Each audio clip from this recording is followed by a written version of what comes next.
ఓం శ్రీ కృష్ణ సద్గురు పరబ్రహ్మణే నమః.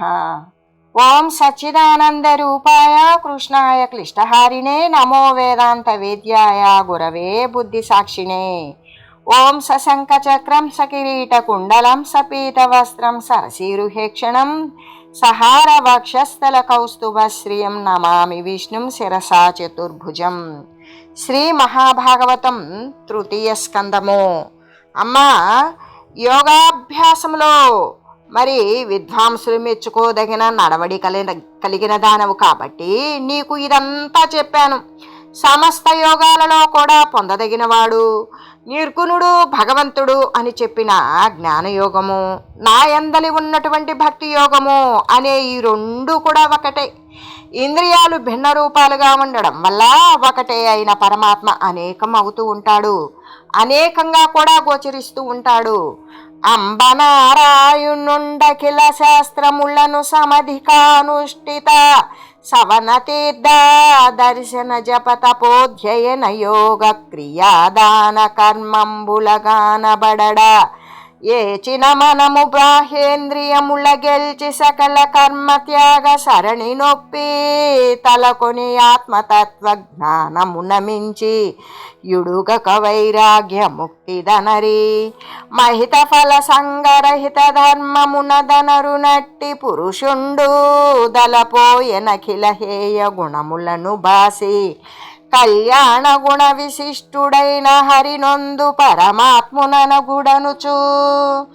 అమ్మా, శ్రీమన్నారాయణుని సమస్త శాస్త్రాలను చదవటంతో కానీ, మరి యథావిధిగా యజ్ఞాలు చేయడం వలన కానీ, తీర్థాలను దర్శించడం వలన కానీ, జపాలు తపస్సులు వేదాధ్యయనాలు యోగాభ్యాసం చేయటం వలనైనా ఇతర కర్మల వలననైనా కానీ ఏమాత్రము కూడా శ్రీమన్నారాయణుని దర్శించలేరు.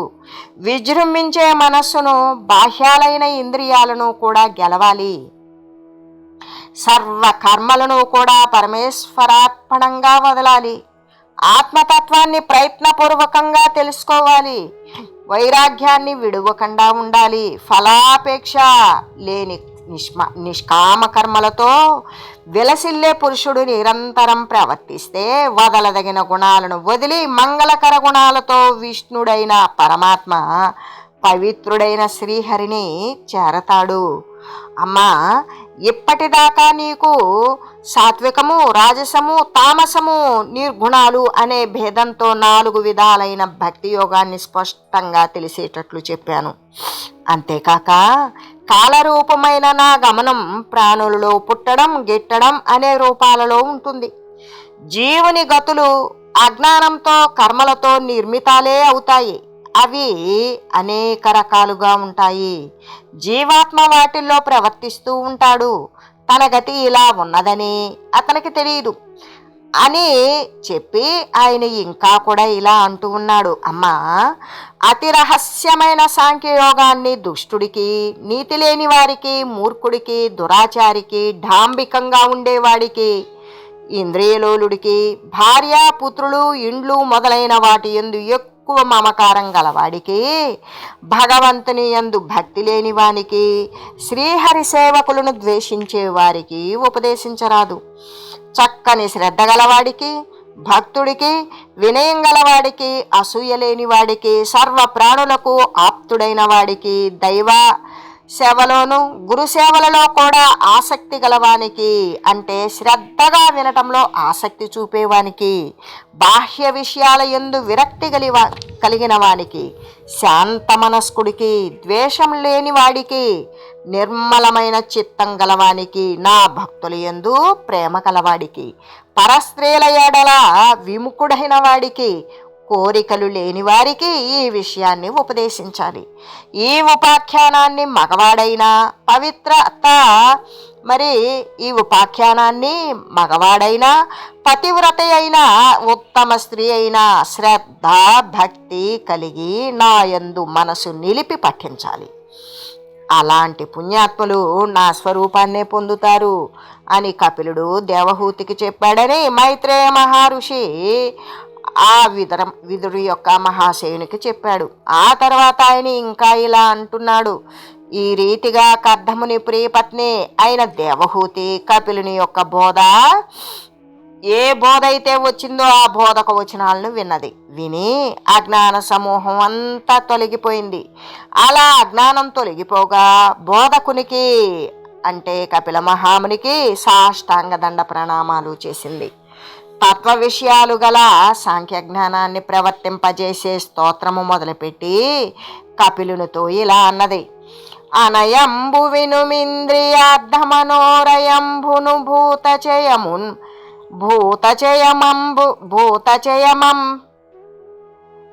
భూతచయమయంబును నశేషభూరి జగద్బీజభూతంబును గుణ ప్రవాహ కారణమును వలను మెరియు నారాయణాభిఖ్యనాగల భవదీయ దివ్య మంగళమూర్తి తేజరిల్లు చారు భగవద్గర్భ సంజాతుడగునట్టి కమల గర్భుండు సాక్షాత్కరింప లేక మనమునగనియననేక శక్తి వర్గములు గల్గి సుగుణ ప్రవాహ రూపమంది విశ్వంబుదాల్చి సహస్ర శక్తి కలితుడై సర్వకార్యముల్ గలుగజేయు.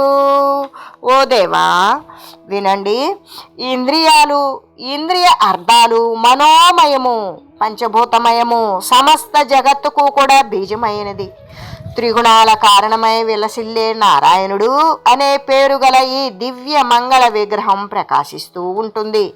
ఇంపైన ఈ గర్భం నుండి జన్మించిన బ్రహ్మదేవుడే ఓ దివ్యమంగళ విగ్రహం ప్రకాశిస్తూ ఉంటుంది. ఇంపైన ఆ నీ గర్భం నుండి జన్మించిన బ్రహ్మదేవుడే నిన్ను ప్రత్యక్షం చేసుకోలేక మనసులో మాత్రమే దర్శించగలిగాడు. అందువల్లనే అనేక శక్తులు ఆయనకు వచ్చాయి. వాటిలో అనేక సుగుణాలు ప్రవాహ రూపంలో పొందాడు. ప్రపంచాన్ని ధరించాడు. వేల శక్తులు కలిగి సమస్త కార్యాలను కూడా కలిగిస్తూ ఉంటాడు. అప్పుడు అతుల భూరి యుగాంతంభునందుగా పట శిశువై కుక్షి నిక్షిప్త నిఖిల భువన నిలయుండవై మహాంభోది నడుమంజారు వటపత్ర తల్ప సంస్థాయి వగుచు. అందుకే అప్పుడు నువ్వు ప్రళయకాలంలో మాయా శిశువులాగా అయ్యి కడుపులో సమస్త భువనాలను కూడా ఉంచుకుని మహాసముద్ర మధ్యంలో చక్కటి మర్రి ఆకుల మీద కల్పం చివరిదాకా ఉంటావు.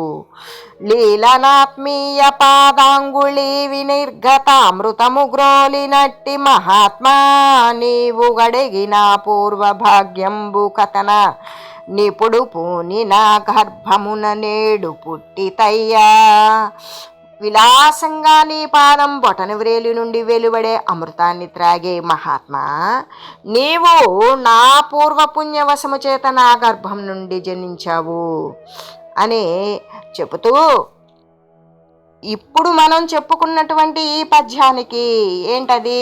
లీలనాత్మీయ పాదాంగుళి వినిర్గతామృతము గ్రోలినట్టి మహాత్మ నీవు గడగిన పూర్వ భాగ్యంబు కథన నిపుడు పూని నా గర్భమున నేడు పుట్టితయ్యా అనేటువంటి ది మూలంలో ఉన్నటువంటి శ్లోకంలో అయితే విశేషంగా ఏమని చెప్పబడింది అంటే, కరార విందేన పదార విందం ముఖార విందే వినివేశయంతం వటస్య పత్రస్య పుటేశయానం బాలముకుందం మనసా స్మరామి అనే శ్లోకానికి మరి మూలంగా కనిపిస్తూ ఉంటుంది. అయితే ఈ పద్యాన్ని పోతన గారు ఇంత చక్కగా రాసి చెప్పారు. అలాంటిది అంటే విలాసంగా నీ పాదం బొటన వ్రేలి నుండి వెలువడే అమృతాన్ని త్రాగే ఓ మహనీయ, ఓ మహాత్మా, నీవు నా పూర్వపుణ్యవశము చేత నా గర్భం నుండి జన్మించావు. అట్టి పరమాత్ముడవైన నీవు, అలాంటి పరమాత్మవైన నీవు వరుస విగ్రహ పారవశ్యంభునను చేసి రఘురామకృష్ణ వరాహ నారసింహాది మూర్తులు అంచితలీల ధరించి దుష్ట నిగ్రహమును శిష్ట పాలనమును గావించుచు నయమున సద్ధర్మ నిరత చిత్తులకు వర్ణింపదగిన చతురాత్మతత్వ విజ్ఞాన ప్రదుండవై వర్తింతు అనఘ భవన్మహత్వమనుజునకైనను వాక్రువ్వనలవిగాదు నిగమజాతంబులైన వర్ణింపలేక ఎరిగి సంస్థుతి సేయ నేనెంత దాన వినుత గుణశీల మాటలు వేయునేలా. దేహాలు ధరించాలి అనే పరవశభావంతోనే వరాహము, నృసింహము, రాముడు, కృష్ణుడు మూర్తులను నీవు అవలీలగా ధరించావు. వాటిల్లో దుష్టులను శిక్షించావు, మంచివారిని రక్షించావు. ఉత్తమమైనటువంటి భాగవత ధర్మమునందు ఆసక్త చిత్తులను వర్ణింపదగిన వాసుదేవుడు, సంకర్షణుడు, ప్రద్యుమ్నుడు, అనిరుద్ధుడు అనే 4 వ్యూహాలతో తత్వజ్ఞానాన్ని ప్రసాదిస్తూ ఉంటావు. మహాత్మా, చతుర్ముఖ బ్రహ్మ కానీ వేదాలు కానీ నీ మహత్తును వర్ణింపలేవు. అలాంటప్పుడు బాగా తెలిసి మానవినైన నేనెంతటి దాన్ని? నిన్ను స్తుతించడానికి 1000 మాటలెందుకు మహనీయ? నీ గుణాలు, శీలము, స్తోత్రపత్రాలు. అంతేకాక ధీమహిత భవన్ మంగళ నామ స్మరణాను కీర్తనము గలహీనుల్ శ్రీమంతులగు దురగ్నిష్ఠోమాది కృదాళి కంటే శుద్ధులు దలపన్. గొప్ప మనసు కలిగిన ఓ స్వామి, మంగళకరమైన నీ నామాన్ని స్మరించడం, సంకీర్తన చేయటం గల హీనులైనా సరే, దరిద్రులైనా వారు శ్రీమంతులే అవుతూ ఉంటారు. వారు అగ్నిష్టోమాదులైన యాగాలు చేసిన వారి కంటే కూడా పరమ పవిత్రులై ఉంటారు. అంతేకాక నీ నామస్తుతి స్వపచుండైనను జిహ్వాగ్రమందునను సంధింపన్ వానికి సరిభూసురుడుగా నేరడు చిత్రమిది జగంబుల నరయన్. కుక్క మాంసం తినేవాడైనా నీ నామాన్ని నాలుకతో ఉచ్చరిస్తే అతనికి బ్రాహ్మణుడు కూడా సమానుడు కాలేడు. పరిశీలించి చూస్తే జగత్తులో ఇది పరమాశ్చర్యకరమైనటువంటిది. ఏ విధంగా అంటే ఈ జన్మలో నీ నామస్మరణతోనే తపస్సు, హోమము, తీర్థస్నానము, సదాచారము, వేదాధ్యయనాలు అంతర్భూతాలై ఉన్నాయి నీ నామస్మరణంలోనే. పూర్వజన్మలో వారు తపస్సు, హోమాదులన్నీ చేసి ఉంటారు అని ఈ జన్మలో నామస్మరణం చేయటం వల్లనే అని తెలుస్తుంది. అంటే గతంలో చేసి ఉన్నటువంటి వారికి మాత్రమే ఇప్పుడు మీ నామస్మరణం అనేది చేయగలిగినటువంటి అవకాశం కల్పిస్తుంది అని తెలియజేస్తూ, ఈ విధమాత్మలం తెలిపి ఎప్పుడు సజ్జన సంఘముల్ జగత్పావనమైన నీ గుణకరామృతమాత్మల గ్రోలి సర్వతీర్థావలి గృంకినట్టి ఫలమందు దురంచు సమస్త వేదముల్ వావిరి బల్కుగా ఉన్నను వారలు ధన్యులు మాన్యులు ఉత్తముల్. సజ్జన సమూహాలు ఈ విషయమంతా మనసుతో తెలుసుకుని ప్రపంచాన్నే పవిత్రం చేసే నీ గుణాలను తెలిపే నీ కథలనే అమృతాన్ని శరీరాలతో త్రాగి సర్వతీర్థాలలో స్నానం చేయడం వల్ల కలిగే ఫలాన్ని పొందుతారు అని వేదాలన్నీ కూడా ఉత్కృష్టంగా చెబుతూ ఉన్నాయి. వారే ధన్యులు, పూజ్యులు, ఉత్తములు అవుతారు. కాబట్టి నీవే పరబ్రహ్మవు, పరమాత్మవు, అంతర్ముఖమైన మనస్సుతో ధ్యానింపదగిన వాడవు. సమస్త జనుల పాపాలను కూడా పోగొట్టేవాడివి, స్వయంగా ప్రకాశించేవాడివి, వేదాలను కడుపులో పెట్టుకున్న శ్రీ మహావిష్ణువు. అలాంటి నీకు నేను నమస్కారాలు చేస్తున్నాను అని దేవహూతి స్తుతించగా, పరమపురుషుడు తల్లి యందు ప్రేమ గల కపిల మహర్షి హృదయ కమలం కరుణామృతంతో నిండగా తల్లితో ఇలా అన్నాడు: తవిలి సుఖరూపమును మోక్షదాయకంబునైన ఈ యోగ మార్గమే నంబనీకు నెరుగ వివరించితి చెప్పితి. ఇది దృఢంబుగాగ భక్తిననుష్టింపు కమలనయనా. ఓ కమలములు అంటే నేత్రములు కలిగిన ఓ మాత, సుఖస్వరూపము కలిగినది, మోక్షాన్నిచ్చే ఈ యోగ మార్గాన్ని నీకు తెలిసేటట్లుగా నేను వివరించాను. దీన్ని దృఢమైనటువంటి భక్తితో నీవు అనుష్ఠించు. జీవన్ముక్తి లభించుగావుననే మరక తలపుగై కొని దీనిన్ వావిరినొళ్ళని వారికి దావలమగు మృత్యు భయము దవ్వగు సుఖమున్. దీన్ని గ్రహించడం వల్ల జీవన్ముక్తి లభిస్తుంది. కాబట్టి నీవు ఎటువంటి పరాకు లేకుండా దీనిని గ్రహించు. అలా దీన్ని గ్రహించనటువంటి వారికి మృత్యు భయం కలుగుతుంది, సుఖం కూడా దూరమే అయిపోతుంది అని ఎట్లు దేవహూతికి మనమలరగ పిలుడాత్మ మార్గం బెల్లన్ వినిపించి చనియనని విదురునకును మైత్రేయముని వరుండెరిగించెన్ అని ఈ విధంగా కపిల మహర్షి దేవహూతి మనసుకు సంతోషం కలిగే విధంగా ఆత్మతత్వాన్ని ఉపదేశించి ఆయన వెళ్ళిపోయాడు అని మైత్రేయ మహాముని విదుర మహాశయునికి తెలియజేశాడు. అలా కపిలుడు వెళ్ళిపోయిన తరువాత దేవహూతికి పుత్రుడు చెప్పిన యోగ మార్గం అనుసరించదగినది అనేటువంటి జ్ఞానం కలిగింది. ఆ జ్ఞానం పైన స్థిరత్వం నిలిచింది. అయినా సరే భర్త కర్దమునికి, కుమారుడు కపిలునికి దూరమైన గోవులాగా కపిల మహామునిని గుర్తు తెచ్చుకుంటూ బాధపడుతూ ఉన్నది. అంతకుముందు కర్దమ మహర్షి తన తపోమహిమతో నిర్మించిన తపోవనం మహావైభవోపేతంగా ఉన్నది. మానిత సౌరభ ప్రసవ మంజుల పక్వ ఫల ప్రవాళ భారానత చూతపోత విటపాగ్ర నికేతన రాజకీర సమ్మాని సుఖాను లాప పరిమండిత కర్ధమ తాపశాస్త్రమోధ్యానవన ప్రదేశ కమలాకర తీరని కుంజపుంజముల్. ఆ మహావైభవంతో ఉన్నటువంటి తపోవనము, అందులో మరి గున్న మామిడి చెట్లు ఉన్నాయి. వాటి పూలగుత్తులు సువాసనలు వెదజల్లుతూ ఉన్నాయి. పండిన పండ్ల చివురుటాకుల భారంతో అవి వంగి ఉన్నాయి. వాటి కొమ్మల మీద నివసించే శ్రేష్టమైన చిలుకలు చెవులకింపుగా పలుకుతున్నాయి. ఆ ఉద్యానవనంలోని సరస్సు ఒడ్డున పొదరిండ్లు అందంగా ఉన్నాయి.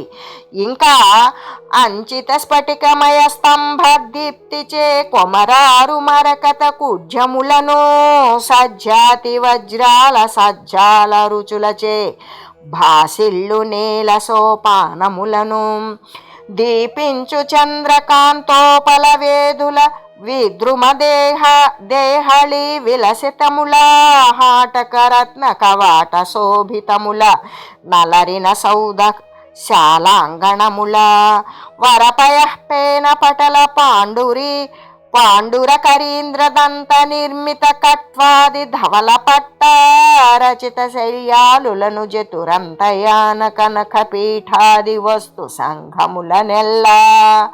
అందులో పెద్ద పెద్ద మేడలు ఉన్నాయి.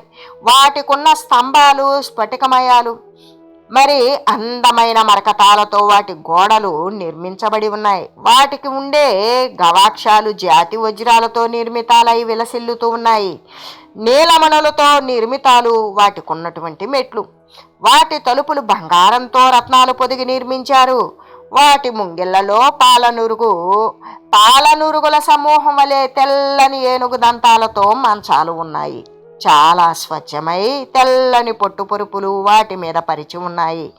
పల్లకీలు, బంగారు ఆసనాలు ఆ సౌధాలలో ఉన్నాయి. ఇంకా కర్దముని తపోవనంలో దిగుడు బావులు ఉన్నాయి. వాటిల్లో చక్కగా వికసించిన పద్మాలు, తెల్ల కలువలు, ఎర్ర కలువలు శోభిల్లుతూ ఉన్నాయి. ఆ పద్మాల నుంచి ప్రవాహాలుగా పొటమరిస్తున్న తేనెను త్రాగటం కోసం మదించిన తుమ్మెదల గుంపు సంకులంగా ఝుంకారాలు చేస్తూ ఉన్నాయి. అన్ని భౌతిక సుందర పదార్థాలు ఉండడం చేత ఆ కర్దమాశ్రమాన్ని శచీదేవి కూడా ప్రశంసిస్తూ ఉంటుంది. దేవహూతి అలాంటి భర్త ఆశ్రమాన్ని వదిలివేసింది. వంకరులు తిరిగిన కేశపాశాన్ని జడలు కట్టే విధంగా చేసుకున్నది. సరస్వతీ నదిలోను, బిందు సరస్సులోను ప్రతిదినం ఉదయం, మధ్యాహ్నం, సాయంత్రం మంత్రపూర్వకంగా స్నానాలు చేసేది. తీవ్రమైన తపస్సు చేయటం చేత ఆమె శరీరం చిక్కిపోయింది. తన కుమారునిగా అవతరించిన వాడు ప్రసన్నముఖుడు కపిలుడనే పేరు గల శ్రీమన్నారాయణుని ఆమె సమస్త చింతలను కూడా వదిలి ధ్యానం చేసింది.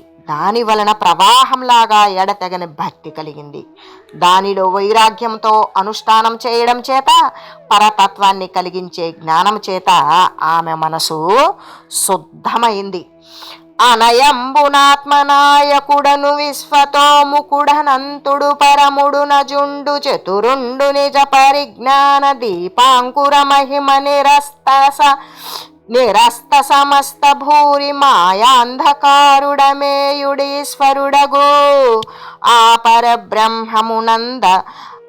నందవ్యరత బద్ధ తత్వ జ్ఞాన పరతచే నిర్ముక్త జీవ భావమున విశిష్ట యోగ భవ్య సంప్రాప్త నిర్మల బ్రహ్మ భావములను గలిగి సమాధి చే నెలమిదనరున పునరావృతమగు త్రిగుణ ప్రధాన తత్వములనొప్పి సంతతోదార నియతి.